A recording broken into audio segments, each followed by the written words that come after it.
I'm finding contemporary politics to be a dreary subject, generally speaking.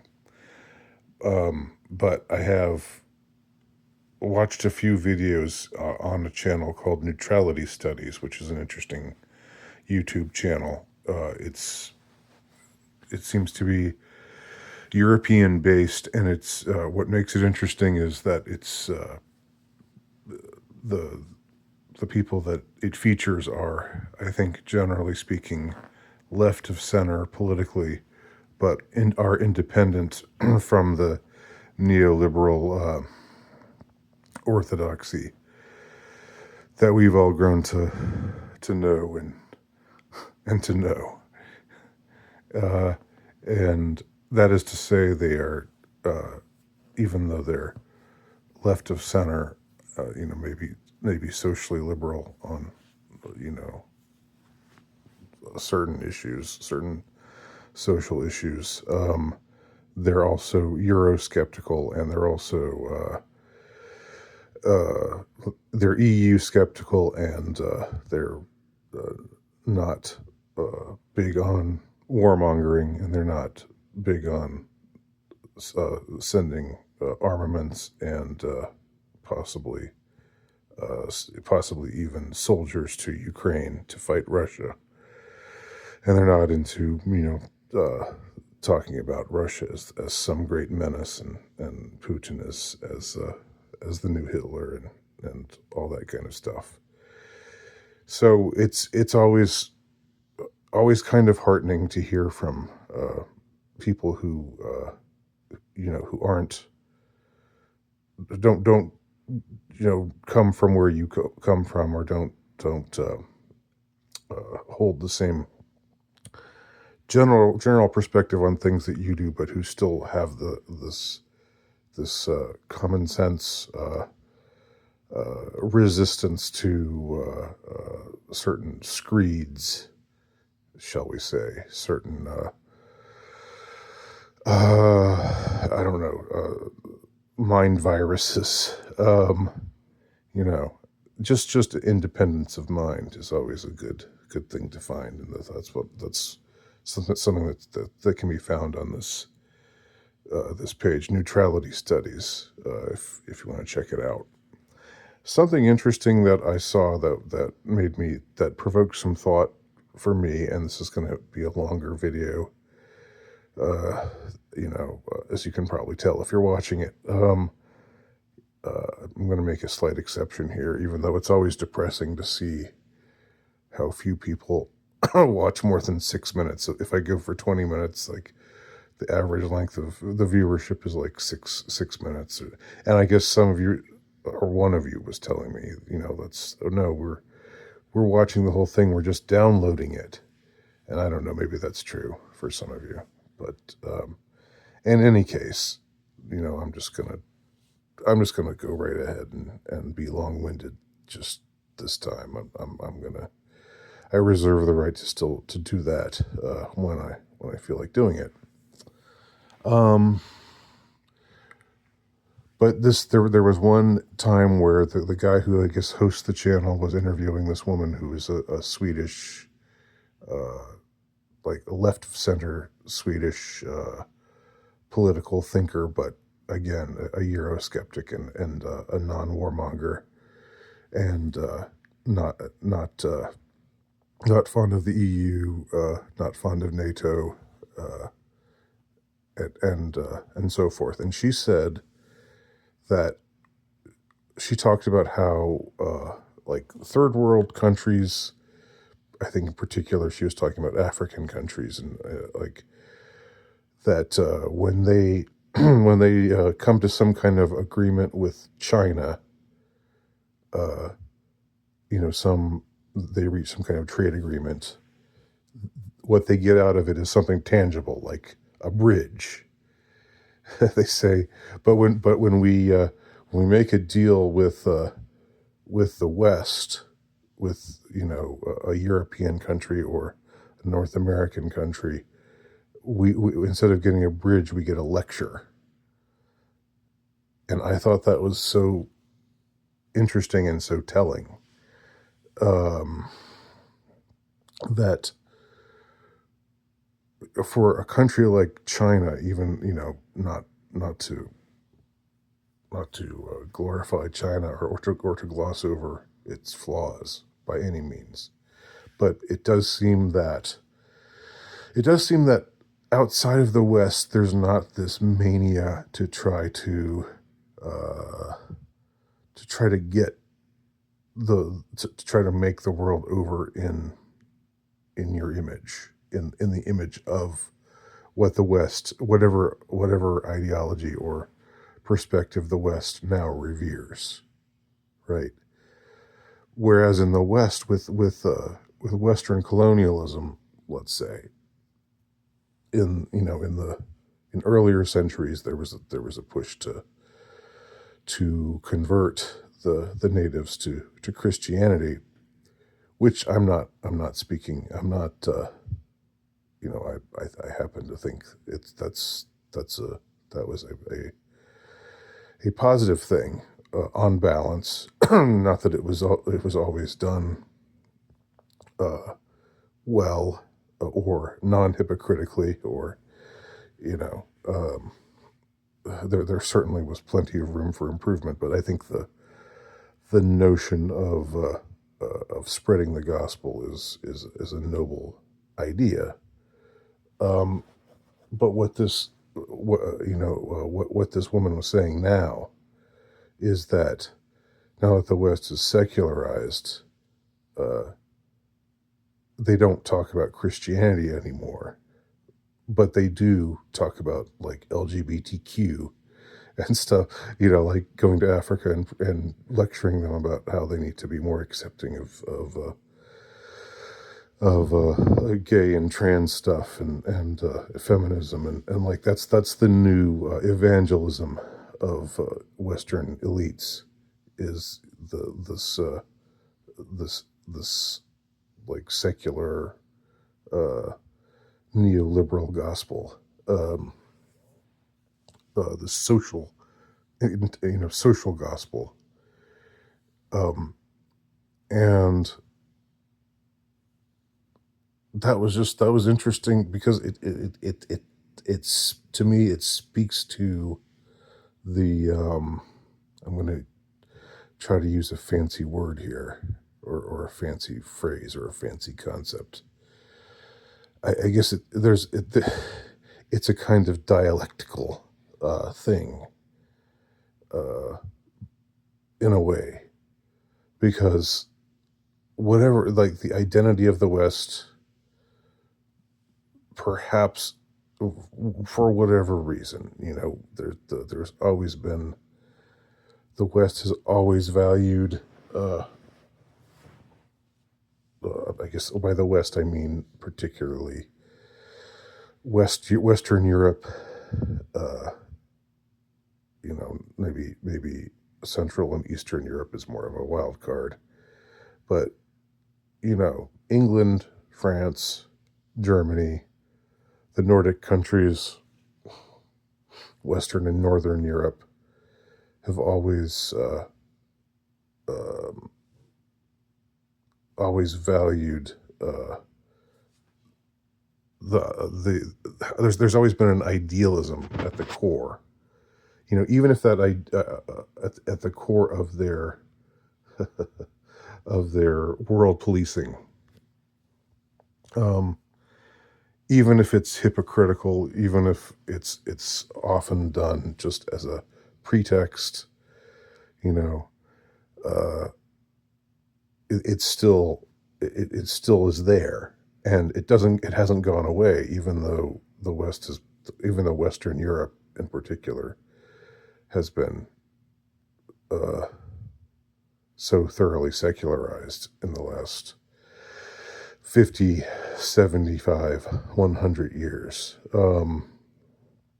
Even though things have run that kind of course, there is still this mentality of, we need to make we have this vision of the world that is superior, and we need to make over the rest of the world in the image that, of, according to the ideology, according to our idealistic notion of the way things ought to be.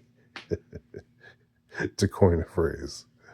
Um, and so, uh, so 100 years ago, 200 years ago, people were going to Africa and saying, hey, you native cannibals, you animists living in mud huts, you need to become Christian.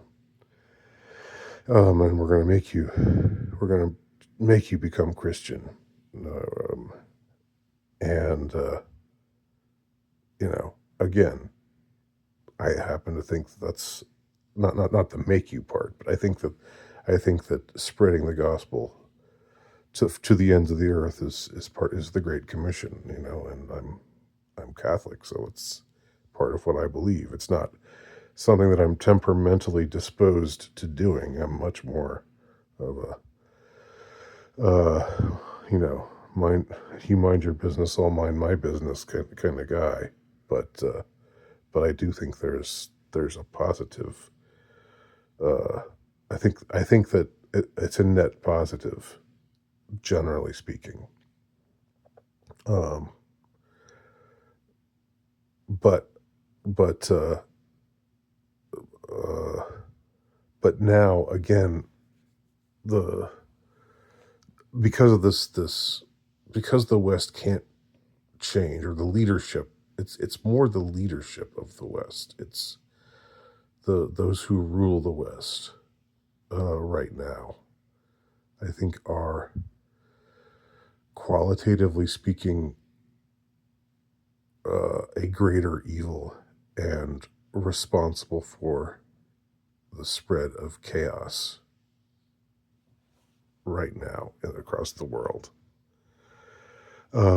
But it's all because of this continuity with the time when the time when faith was a major component of the West. So, in other words, the West has never ceased to push to make the rest of the world over in its image. Uh, it's just changed in the sense that it's grown, um, or a course of secularization has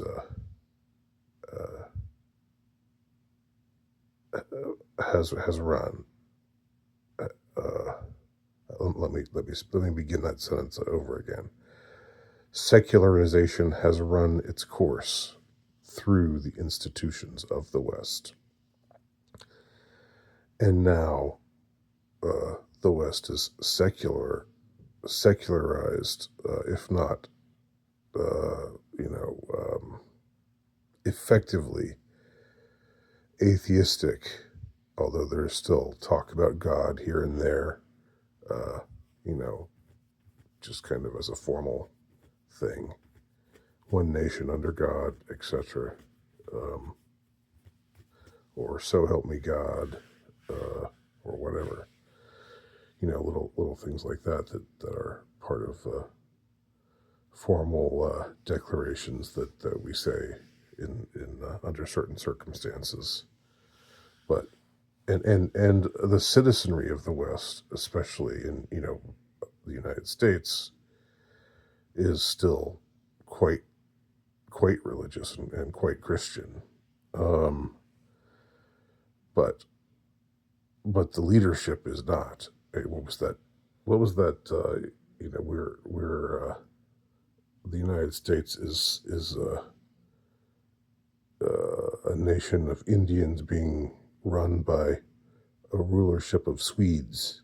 I think somebody said once, because Sweden is a fairly is a secularist country, and India is a place where faith in otherworldly ideas is still commonplace. Um, So somebody made that comparison a little while ago. Anyway, I think what we're left with, what I'm often left with, is just this vision of the way things are right now. And with I think that one of the most evil things about the West right now is concerns foreign policy. I think there's just something about there's something deeply insidious about foreign policy. Um, you know, notions of making over the world uh, that just don't seem to they don't seem to go away. Even when you supposedly have an isolationist uh,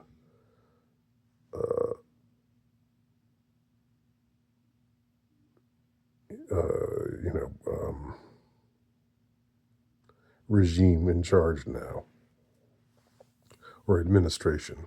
That's the right word. It's the word I was searching for. Even when that's the case, the overall bent of the West is still to want to interfere and to want to dominate and like, but to say that it's all justified in the name of quote unquote. Well, I think the new thing is democracy, which is such a farce. The way they talk about democracy now, you know, democracy is good unless you elect the quote unquote wrong person, like in Romania, where the all of the Western forces will see to it that you know the that person gets disqualified, because democracy means we get our way. And if there's an election and the wrong person wins, that's not democracy. It's just so the the dishonest rhetoric is just astounding. It's just, and one finds oneself in the position. I should just say, I find myself in the position of saying, I hope, I'm rooting for the West's defeat. When I say the West, I don't mean Western civilization or Western citizenry, the people of the West. I mean the ruling class of the West needs to be utterly destroyed. Needs to be taken down.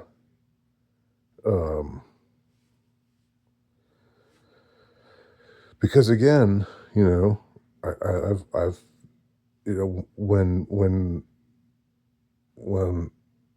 asked about Ukraine, I've said, which side of those two sides who are fighting uh, for Ukraine, the West, the Western neoliberal neocon types who are fighting for Ukraine to become a NATO country and a NATO proxy, and to be able to stick it to Russia and obtain a foothold, in Western Europe or Eastern Europe, and extend the domination of NATO, and so forth. You know, of those people, of between those forces and Russian forces, which side would like to install drag queen story hour? The Russians or the NATO side? Of course, it's the NATO side. The Russians would never do anything like that. They have no interest in, or nor do the Chinese either. And it's not so much because they're Well, they are opposed. I think they are. I think they. I think there is a uh, there is just a straightforward opposition to it, seeing it as perverse and evil and wrong on the part of many. But for others, it's just sort of like, look, we don't want to make them like us. We just want to we just we enter into we our foreign policy is about doing what's advantageous to us and not trying to justify it, not trying to ground it in some oh, we're virtuous and we're making the world more virtuous. Uh, Maybe that was true at one time, and with the West. I mean, I think it certainly was true at one time with the West, even though there was still plenty of hypocrisy, plenty of bad faith, dishonest rhetoric to go around. But today it's particularly uh, rank and foul and despicable. Um, and I just don't see.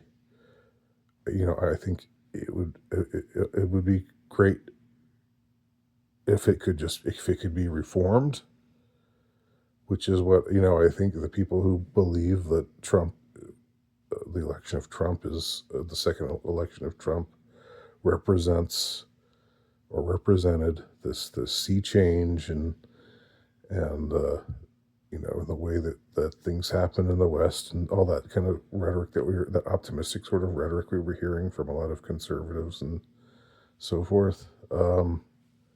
You know, it's just hard for me to see that that's the case. I don't think it can be reformed until it's destroyed, and I don't think it can be destroyed until it's just taken down. And who's going to take it down?